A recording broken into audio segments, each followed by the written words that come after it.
Hi. So I'm going to go down a kind of slightly different route. I'm going to start with a little bit about myself, tell you what it is that I do, and then I'm going to give you a kind of, maybe not a crash course, but a bit of an introduction into user experience design and user experience architecture. My career started with t-shirts, so I left school, started a t-shirt business, buying artwork from graffiti artists and illustrator, and basically carrying them around the UK in a suitcase, trying to flog them to whoever would have them. Shops, obviously, not like a Delboy thing. I wasn't at markets and shit. From there, I went on to be the manager of an art gallery, completely by fluke. Was in a nightclub once. Saw a girl that I thought I would chat up. Happened to be that she was the marketing director of an art gallery who was looking for a manager. I had some experience, being a job. After that, go to parties. Exactly. The thing about working in an art gallery is you end up having a lot of downtime. There's a lot of time spent sitting behind a desk. There's only so many times you can sweep a floor or straighten a picture on a wall. I picked up some design capability when I looked after the t-shirt business and kind of pushed forward with that a little bit. Downloaded a hooky copy of Illustrator and Photoshop and taught myself design.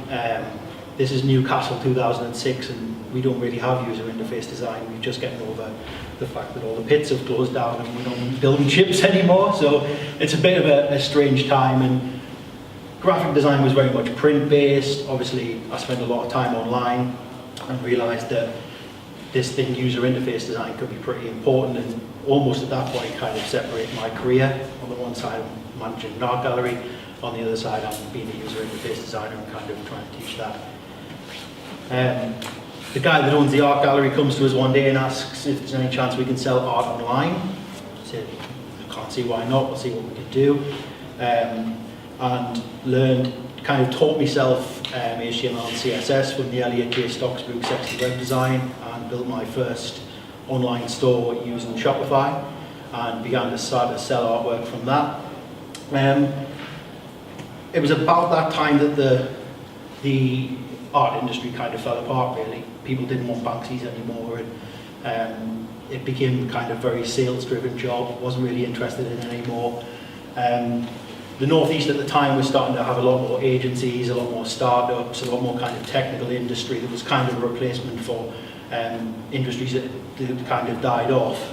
So I ended up doing some agency work, front-end development, UI design, that kind of thing. To be honest, I fucking absolutely hated it.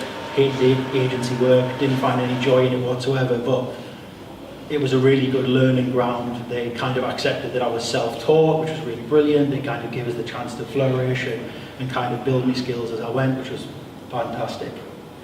It was about this time that kind of user experience had made its way over the pond, started in London and started to kind of filter up towards the Northeast.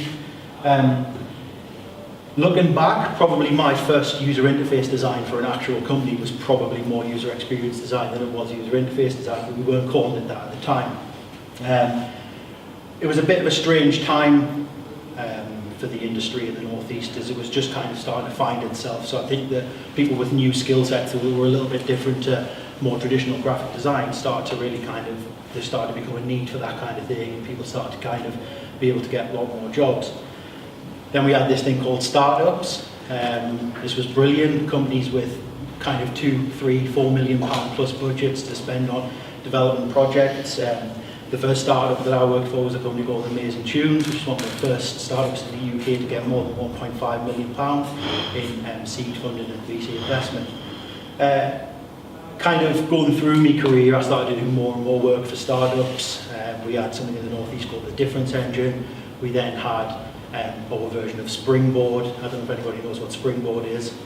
We had our version of Springboard, which is called Ignite 100, which is an accelerator program for startups. Basically, you get 13 or 14 startups into a room, and you keep a hold of them for nearly 2 months, and you help them build up and kind of deconstruct and help them kind of develop their ideas over the time. UX is a very kind of, or at the time was a very kind of startup-centric idea, and I managed to kind of get a lot of work with various startups and make a lot of friends doing that. This time last year I came down to London and managed to get a job working with a company called Ostmodern. Was lucky enough to work on some projects for EE, TalkTalk, Channel 4 and ITV. And this was my first experience of what was true user experience design. Doing everything from really big, vast concept and proposition pieces right down to very simple wireframe user interface and tasks. Got to go to Moscow, which was brilliant, did some user testing out there and some user experience design out there, and I think the thing with programming is that what is CSS in the UK is very much what is CSS in Moscow. With user experience, it's a different kettle of fish altogether. We were essentially out there trying to sell interactive TV platforms to people who were still looking out of the window for fun. It was a very interesting market. I don't know if anybody's done user testing before, but even the lab that we worked in was a little bit ghetto. It was all kind of handy cams and CT monitors. In March this year, spent some time away over Christmas, kind of trying to decide what I wanted to do. March this year, decided that I wanted to take a full-time job and move away from being a freelancer or a contractor. And I was looking to score a job at The Guardian, looking after their user experience architecture. I'm a member of a team of 6, and if anybody knows The Guardian, you'll know that we've got a hell of a lot of developers there. We've got nearly 180 kind of developers, project managers, designers there who constantly look after our platforms. There's 180 digital staff, and of those there's only currently 6 user experience staff. So we're kind of looking over the full kind of range of what's going on down there. My specialist area is content management publishing tools. So my users and the people that I look after are essentially the journalists, the people who write the articles, the interactive people, the editors, commercial teams, SEO and that kind of thing. So it's gone from working with startups, doing a lot of work with kind of vast swathes of different types of users outside, to having a very kind of focused group of people that I'm trying to build products for. So what is user experience design? So Wikipedia get their definition from the International Standards Organization, and this is how they classify user experience design. For me, it's a little bit more focused. It's probably a little bit more like this. For me, user experience is much more than human-computer interaction, and actually what it does is it breaks outside of that, and it's actually anything that the product or service is perceived by users. This gentleman here, does anyone know who this is? So this is Don Norman. He actually popularized the phrase user experience in 1993 when he got a job working for Apple. This is when Johnny Ive was still at university, and he was probably only dreaming of working at Apple. What Don Norman did was went in and kind of distilled in Apple this idea of what user experience design should be and what user-centric design should be. So designing specifically for users. I think in times previous to that, everything had been very tech-led, and developers and especially programmers in that kind of Apple's area. I think they felt they knew what users want, but it was people like Don Norman who started to come in and really say, listen, we need to ask what users want.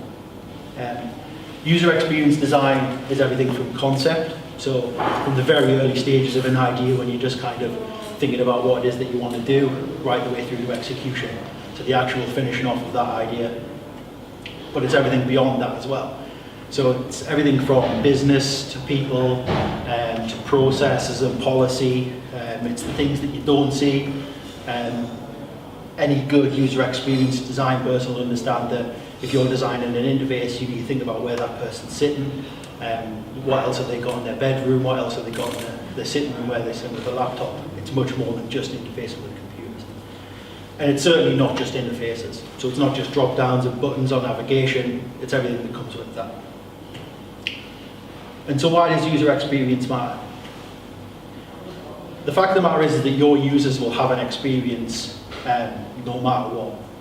And how much you invest in user experience design really ends up deciding whether it's a good experience or a bad experience. If you don't put any money or any time or any investment into developing a good user experience, That doesn't mean that those users won't have an experience, it just means it'll probably be a shit one. Why do we need good user experience? Because good user experience equals happy users. Happy users equal return on investment, improved conversion, improved brand perception, productivity.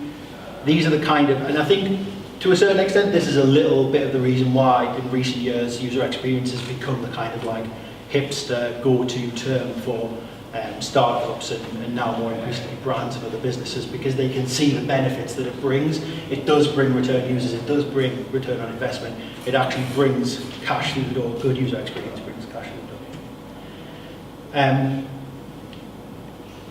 User experience in terms of a profession is quite a strange one, because I think if you work in the digital sector, no matter what you do, then user experience is always going to be a little part of your job. There's always going to be a certain aspect of what you do that's going to need that's going to involve creating an experience for the user. If you're sales and marketing, if you're a developer, if you're the receptionist who answers the phone, all of those things are a little bit about user experience.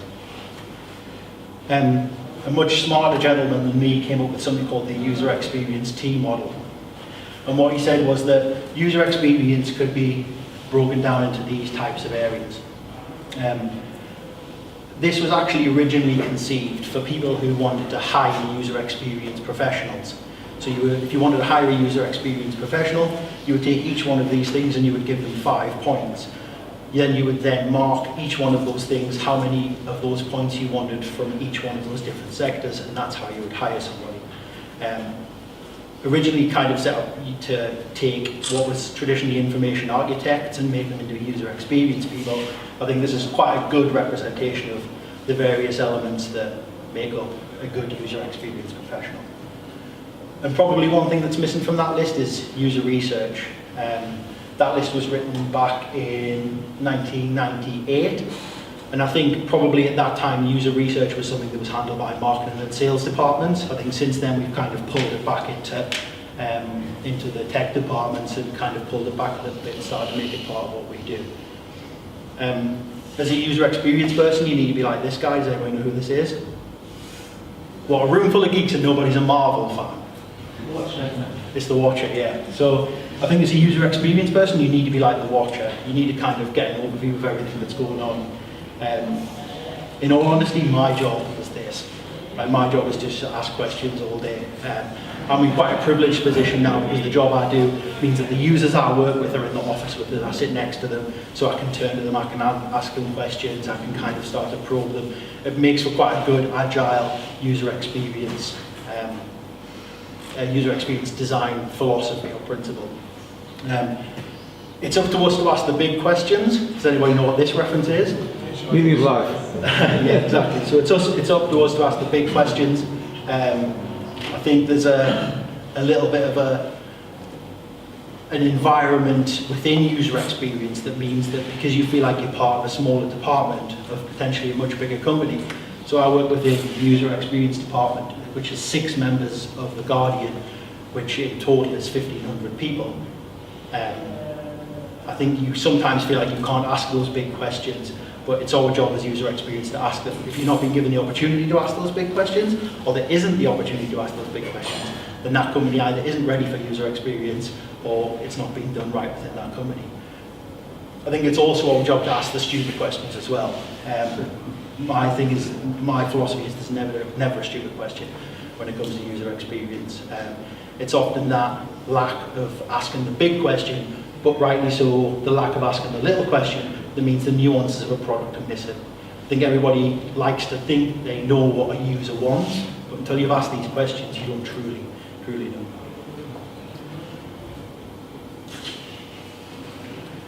And for me, user experience starts here. It starts right at the beginning of a product life cycle. Before you've even began to think about what shape that product is, you need to think about the user experience. But then it also happens here, here, here. You need user experience everywhere. I think sometimes it's quite possible that in the life cycle of a product, your designer might stop doing his work or your developer might take a break from what he's doing. But I think user experience constantly needs to be turning over. And it needs to be happening forever and ever and ever and ever. You need to be constantly doing user experience design, you need to be researching, you need to be asking users what they want. What user experience isn't. User experience isn't deliverables. I think in the rise of user experience over the past 2 to 3 years, it became very deliverable focused. People want to see diagrams, they want to see sketches, they want to see post-it notes stuck to a board. But user experience is about a lot more than that. It's more about the conversation than anything else. I'm always quite surprised when I see a user experience department or a tech department with user experience in it that are just churning out wireframe after wireframe after wireframe. It's not the way to do it, and if that's how you're doing it, then you're not doing it right. It's not a catch-all solution. If you've got problems in your sales and marketing department, if you've got problems in your development department, if you've got problems in your architecture, unfortunately user experience is not going to solve those. I think in the kind of the last 5 years when user experience became the hot topic, a lot of companies who hired potentially not very experienced user experience people, but those with a high salary rate, used those people as fall guys and started to kind of blame more fundamental product problems on that.